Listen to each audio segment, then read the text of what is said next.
Good morning students. आज का जो हमारा टॉपिक है वो है फिशीज़ या मत्स्य वर्ग में उनके जो सल्क जो होते हैं और पंख जो होते हैं उनके बारे में हम स्टडी करेंगे। और इसमें भी आज के लेक्चर में हम उनके स्केल्स के बारे में स्टडी करेंगे कि कौन कौन से फिशेज़ में जो स्केल्स पाए जाते हैं उनका नेचर क्या होता है, स्ट्रक्चर क्या होता है, फंक्शन क्या होता है, कैसे वो प्रेजेंट रहते हैं। समुद्री मछलियों में कौन से सल्क पाए जाते हैं, स्वच्छ जल में पाई जाने वाली मछलियों में कौन से सल्क उपस्थित होते हैं। इस आधार पे हम यहाँ पे इस टॉपिक को डिस्कस करेंगे। ये जो टॉपिक है आपका वो आपके सिलेबस के जो यूनिट है उसके सेक्शन सी, 3 यूनिट हैं आपके सिलेबस में, section A, section B and section C. Section A में आपको कोऑर्डिनेट्स, जो टिपिकल कोऑर्डिनेट्स हैं उनके जनरल फीचर्स हमने देखे, उनने पढ़े, कुछ उनके कंपैरेटिव स्टडी हमने देखी है। अब सेक्शन सी में कोऑर्डिनेट एडेप्टेशंस का आपका सेक्शन है। डिफरेंट टाइप के कोऑर्डिनेट्स में डिफरेंट जो कशेरुकी हैं उनमें अलग अलग तरह के अनुकूलन पाए जाते हैं। उनके आवास के अनुसार उनमें अलग अलग तरह के अनुकूलन विकसित हो गए हैं। ये विकसित हुए अनुकूलन उन जंतुओं को किस प्रकार से लाभदायक होते हैं, उनके शारीरिक संरचना में किस प्रकार के बदलाव हुए हैं, इन सब को यहाँ पे स्टडी करेंगे इस यूनिट में। और इसमें सबसे पहले फिशेज़ में जो स्केल्स पाए जाते हैं उनके बारे में हम यहाँ पे देखेंगे, उनका स्ट्रक्चर देखेंगे, टाइप्स देखेंगे। आपको डायग्राम के थ्रू मैं इसको बताऊँगा, समझाऊँगा। सबसे पहले हम स्केल्स के बारे में स्टडी करें तो मैं आपको बताना चाहूँगा जो वर्ग फिशीज़ के सदस्यों जो मछलियाँ होती हैं उनमें बाह्य कंकालीय आवरण के रूप में, रक्षात्मक स्तर के रूप में ये फिशेज़ में ये डेवलप हुए स्केल्स। और इनका जो उद्भव होता है वो मीजोडर्म से होता है। स्केल जो पाए जाएंगे, हमने पढ़ा है कि ectoderm, endoderm, mesoderm 3 germ layer होती हैं, उनमें ये स्थित होते हैं। उस मीजोडर्म से ही इनका ये विकास हुआ है। अन्य स्थलीय कशेरुकियों जैसे सरीसृप पक्षियों की बात करें उनमें भी सल्क पाए जाते हैं, लेकिन ये मछलियों के सल्कों के थोड़े से भिन्न होते हैं, अलग होते हैं, क्योंकि उनकी जो संरचना होती है वो एपिडर्मल स्ट्रक्चर होते हैं। मछलियों के जो स्केल्स आप पढ़ रहे हो वो मीजोडर्मल स्ट्रक्चर हैं और जो अन्य जंतुओं में पाए जा रहे हैं वो एपिडर्मल होते हैं। मछलियों में जो सल्क होंगे उन्हें डर्मल स्केल्स भी कहते हैं। जो मीजनकाइम के उत्पाद होते हैं ये छोटे, महीन, श्रृंगित, हम कह सकते हैं कैल्शियम पट्टिकाओं के रूप में त्वचा पर स्थित होते हैं। ये पट्टिकाएँ आपस में जुड़ी हुई, एक दूसरे से ओवरलैप करती हुई होती है। मछली की विभिन्न जातियों में 5 प्रकार के चर्मीय सल्क पाए जाते हैं। मुख्य रूप से 5 प्रकार को हम स्टडी करते हैं, जिनमें से यहाँ पे हम जो देखेंगे वो हैं cosmoid, placoid, ganoid, cycloid and ctenoid scales. और सबसे पहले मैं आपको इम्पोर्टेंट स्ट्रक्चर प्लेकोइड स्केल्स के बारे में मैं आपको बताऊँगा। प्लेकोइड जो स्केल्स होते हैं ये एलास्मोब्रैंक मछलियों में पाए जाते हैं। एलास्मोब्रैंक समुद्री मछलियाँ होंगी ज़्यादातर, उनमें स्थित होंगे। और इनका जो स्ट्रक्चर होगा, मैं आपको स्ट्रक्चर बता दूं। प्लेकोइड स्केल्स, एक टिपिकल प्लेकोइड स्केल्स के बारे में बताया गया है। इनके आधार में जो एक पूरा हम देखेंगे उसमें एक बेसल प्लेट स्थित होगी। इस स्केल्स में हम देख सकते हैं कि जहाँ से स्केल ओरिजिनेट हो रहा है, जहाँ से निकल रहा है, उसके आधार में एक बेसल प्लेट पाई जाती है, जहाँ से ये स्केल जो होगा वो उद्गमित होगा, जहाँ से स्केल निकलेगा। यह पीछे की ओर शूल के समान एक ट्राइडेंट स्पाइन की रचना होती है। 3 कांटे जैसी रचना ऊपर की ओर आगे जाके बनाता है। आप देख सकते हो इसमें मेडियन स्पाइन है, 2 साइड के स्पाइन है, इसीलिए इसको ट्राइडेंट स्ट्रक्चर कहते हैं। आधार पट्टिका सीमेंट जैसे पदार्थ, कैल्शियम युक्त डेंटाइन से तथा सूल डेंटाइन पदार्थ से बना इनेमल की बनी कठोर परत से आवृत रहता है। जो आधार पट्टिका होगी, ये नीचे की ओर मैं आधार पट्टिका बता रहा हूँ, यहाँ से डेंटाइन नामक एक कठोर पदार्थ से बनी होती है तथा इसके जो शूल होते हैं इन पे इनेमल जैसा हमारे जैसे दांतों में पाया जाता है उसी तरह का कठोर आवरण पाया जाता है। आधार पट्टिका में ही जैसे हमारे दांतों में पल्प कैविटी स्थित होती है, इसी तरह इनमें भी यहाँ पे पल्प कैविटी या मज्जा गुहा पाई जाती है। जो हमें जो स्पाइन दिखाई दे रहा है इसके अंदर होती है, इसके अंदर आपको पल्प कैविटी स्थित होगी जिसमें पल्प या मज्जा भरा रहता है। प्लेकोइड सल्क जो होते हैं वो त्वचा में निकटतम वो एक दूसरे से सटे हुए उपस्थित होते हैं। इनके त्वचा से बाहर तिरछे निकले शूल त्वचा को छूने पर खुरदरा होने का आवाज़ कराते हैं। आप जब लैब में एलास्मोब्रैंक मछलियों में डॉग फिश को स्टडी करेंगे तो डॉग फिश को जब हाथ में पकड़ोगे तो उसकी त्वचा आपको खुरदरी दिखाई देगी, ऐसा लगेगा आपको छोटे छोटे बहुत महीन महीन कांटे हैं क्या इस पर। वो जो खुरदरापन इसमें दिखाई देता है वो इन्हीं प्लेकोइड स्केल्स के इन स्पाइंस की वजह से दिखाई देता है। इसमें जो 3 स्पाइन हमको दिखाई दे रहे हैं ये बाहर की ओर पीछे की ओर मुड़े हुए रहते हैं, जो उसकी वजह से इसकी जो स्किन होती है वो खुरदरी यहाँ पे दिखाई हमको देती है। तो ये थे प्लेकोइड स्केल्स जो कि एलास्मोब्रैंक मछलियों में पाए जाते हैं। प्लेकोइड स्केल्स नाम दिया गया इनको। दूसरे हमने दोनों में पढ़े, ए और बी स्ट्रक्चर ये प्लेकोइड स्केल्स का है। अगला हम पढ़ेंगे गेनोइड स्केल्स।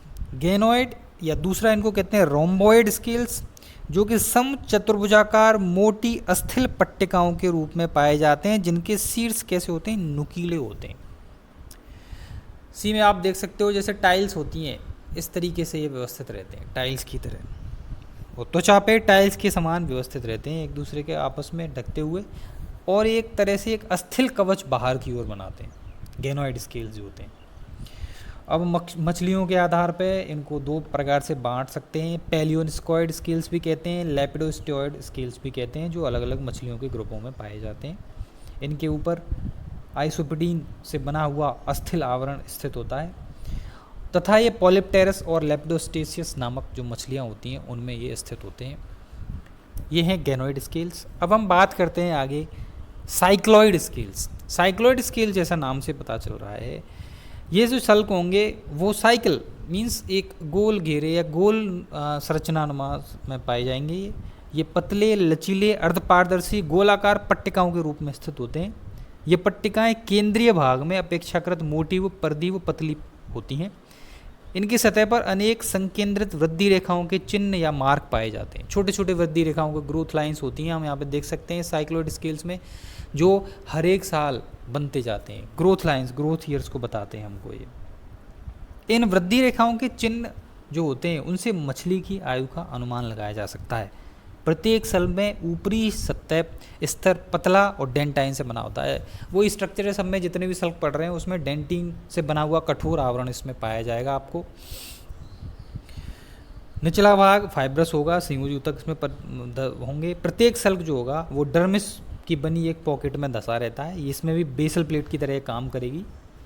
और ये सल्क जो होते हैं मुख्य रूप से कार्प्स में, कॉड्स में, फोपुस मछलियों में, होलोस्टियंस जैसे एमिया में ये पाए जाते हैं। तो ए और बी जो सल्क पढ़े हमने, ये दोनों सल्क जो पढ़े हैं ये तो पाए जाते थे एलास्मोब्रैंक में, ये हमें पाए जाएंगे कार्प्स में। इस तरह से हमने 3 सल्कों को यहाँ पे स्टडी किया, placoid scales, गेनोइड scales and cycloid scales. इसके बाद आता है टीनोइड स्केल्स। ये सल्क आधुनिक अस्थिल मछलियों, पहले जो मछलियाँ पाई जाती थी उनमें धीरे धीरे विकास हुआ, अस्थिल मछलियों में एडवांसमेंट हुए और थोड़े विकसित प्रकार के सल्क विकसित हुए, जिनमें टीनोइड स्केल्स को गिना जाता है। इसमें सी साइलेंट होता है। अस्थिल मछलियों जैसे पर्च होता है, सनफिश होती है, उसमें ये पाए जाते हैं। आकृति, संरचना और इनकी व्यवस्था से ये साइक्लॉइड स्केल्स काफ़ी समानता रखते हैं, साइक्लॉइड स्केल जैसे ही होते हैं। संभवतः ये इनसे उद्गमित हुए। हमने साइक्लॉइड स्केल पढ़े, धीरे धीरे एडेप्टेशंस के थ्रू इन्होंने दूसरा रूप ले लिया, जिनको टीनोइड स्केल्स कहा जाने लगा। ये त्वचा में अधिक दृढ़तापूर्वक संलग्न रहते हैं, धसे रहते हैं, पतले लचीले कंटकीय प्रकृति के होते हैं, डर्मिस की छोटी छोटी पुटिकाओं में व्यवस्थित रहते हैं। इनकी सतह पर भी संकेंद्रित रेखाएं साइक्लॉइड सल्कों की भांति पाई जाती हैं, किंतु साइक्लॉइड सल्कों से इस प्रकार भिन्न होते हैं कि इनके भीतर के सिरों पर असंख्य छोटे छोटे कंघी के समान दांत या सूल पाए जाते हैं। टीनोइड यहीं से नाम पड़ा है, टीन माने कॉम्ब, कॉम्ब माने कंघा, कंघी जैसे छोटे छोटे दांत नुमा संरचनाएं इसमें पाई जाती हैं। आप यहाँ पे देख सकते हैं दांत नुमा संरचनाओं को। ये वाली स्ट्रक्चर जो होती है ये टीन लाइक स्ट्रक्चर्स यहाँ पे पाई जाएंगी, और आगे की ओर ये ग्रोथ लाइन के फॉर्म में ये ग्रुप्स यहाँ पे स्टार्ट होंगी। इस तरह से ये सल्क जो होते हैं वो साइक्लॉइड सल्कों का ही एक रूपांतरण होते हैं, एक विशेष प्रकार कह सकते हैं उनका। बाकी का ये स्ट्रक्चर इसमें दिखाया गया है, जिसमें कॉस्मोइड सल्क जो हैं, इसका अनुप्रस्थकायड, गेनोइड सल्क जो हैं, गेनोइड सल्कों के प्रकार इसमें बताए गए हैं। अगर हम सल्कों की बात करते हैं तो इसके ऊपर का जो आवरण होता है, इसे हम देखें, ये वाला स्कॉस्मीन कहलाता है। अंदर की ओर आइसोपिडीन लेयर है, विट्रोडेंटिन लेयर है, दांतों की बिल्कुल तरह, और नीचे की ओर एक पल्प कैविटी भरी हुई है। अगर पोस्टीरियर पोर्शन से देखते हैं तो ये इसमें ऊपर की ओर जो स्पाइन होता है वो ऊपर की ओर उभरा हुआ स्पाइन हमको दिखाई दिया जाएगा। इसी तरह हम देखें कि पेलिनस्कॉइड हमने पढ़े थे, गैनोइड सल्कों का एक प्रकार होता है। ये गैनोइड सल्क जो होते हैं ऊपर की ओर इसमें डेंटिन की तरह एक कठोर आवरण यहाँ पे स्थित होगा, नीचे की ओर गैनोइन लेयर होगी और एक ग्रोथ रिंग की फॉर्म में एक कंसंट्रिंग लेयर आपको हमको दिखाई देगी। नीचे की ओर पल्प कैविटी है जिसमें से डिफरेंट टाइप के नर्व्स आपको ऊपर की ओर इनर्वेट करेंगी और आइसोपिडीन लेयर इसमें पाई जाएगी। तो ज़्यादातर सल्कों की आंतरिक संरचना हम देखें तो सामान्य रूप से समान पाई जाती है, थोड़ी बहुत मूलभूत डिफरेंसेस के छोड़ के। यही इसी प्रकार साइक्लोइड या टीनोइड स्केल्स यहाँ पर दिखाए गए हैं, दोनों में थोड़ा सा अंतर डिफरेंस बताया गया है। साइक्लोइड स्केल्स में कंसंट्रिक रिंग्स पाई जाएंगी, बोनी रिचेस सर्कुलाई कहते हैं इनको, एंटीरियर मार्जिन ये क्रोमेटोफोर्स इसमें होंगे स्किन से जो बनते हैं, और ये धीरे धीरे उनकी जो एज होती है उसको बताने में भी काम में आते हैं। इन्हीं का रूपांतरण मैंने बताया था आपको, साइक्लोइड स्केल्स का रूपांतरण जब आगे चला जाएगा तो साइक्लोइड स्केल्स में आगे की ओर टीन या कॉम जैसी स्ट्रक्चर विकसित हो जाएगी, इनको हम कह देंगे टीनोइड स्केल्स। ये साइक्लोइड स्केल्स का ही एक तरह से क्या कह सकते हैं रूपांतरण होते हैं। इस तरह से हमने आज 5 प्रकार के सल्कों को यहाँ पे स्टडी किया। सल्कों की संरचना, विन्यास एवं संख्या विभिन्न मछलियों में भिन्नता होता है, अलग अलग मछलियों में अलग अलग प्रकार का पाया जाता है। इस आधार पर ही इनकी पहचान, वर्गीकरण हेतु सल्कों को आधार बनाया जाता है। इस आधार पर हम कह सकते हैं अलग अलग मछलियों की गणना, उनकी आयु का अनुमान लगाना, उनको वर्गीकृत करना, उनकी पहचान करना, ये सल्क इस तरह से इम्पोर्टेंट होते हैं। कुछ मछलियों जैसे हम बात करें catfish, torpedo, electric ray, hippocampus, इनमें सल्क नहीं पाए जाते, अर्थात इन मछलियों में जो त्वचा होती है वो शल्क विहीन होती है। ईल में भी ये त्वचा की गहराई में धसे रहते हैं। कायमेरा में ये गहराई में स्थित होते हैं, उनकी स्थानिक प्रकृति के होते हैं। तो ऐसी कुछ मछलियाँ भी हैं जिनमें सल्क नहीं पाए जाते, जैसे मैंने आपको नाम बताया, कैटफिश होती हैं, टॉर्पीडो होता है, इलेक्ट्रिक रे होती है, हिप्पोकैम्पस होता है, इनमें सल्क नहीं पाए जाते। तो ऐसा कोई ज़रूरी नहीं है कि जितनी भी मछलियाँ उन सभी में सल्क पाए जाते हों, तो अलग अलग मछलियों में अलग अलग प्रकार के सल्क पाए जाएंगे। तो ये जो हमारा लेक्चर था वो था स्केल्स पे आधारित था, स्केल्स के प्रकार, उनकी संरचना, उनके कार्य, किन किन मछलियों में किस प्रकार के सल्क पाए जाते हैं। अगला जो हमारा लेक्चर होगा वो होगा फिन्स के ऊपर। फिन्स मछलियों में उनके टाइप्स क्या हैं, उनके स्ट्रक्चर क्या हैं, कैसे उनका विकास हुआ, इसके बारे में हम स्टडी करेंगे। तो आज का ये टॉपिक यहीं पे फिनिश होता है। Thank you.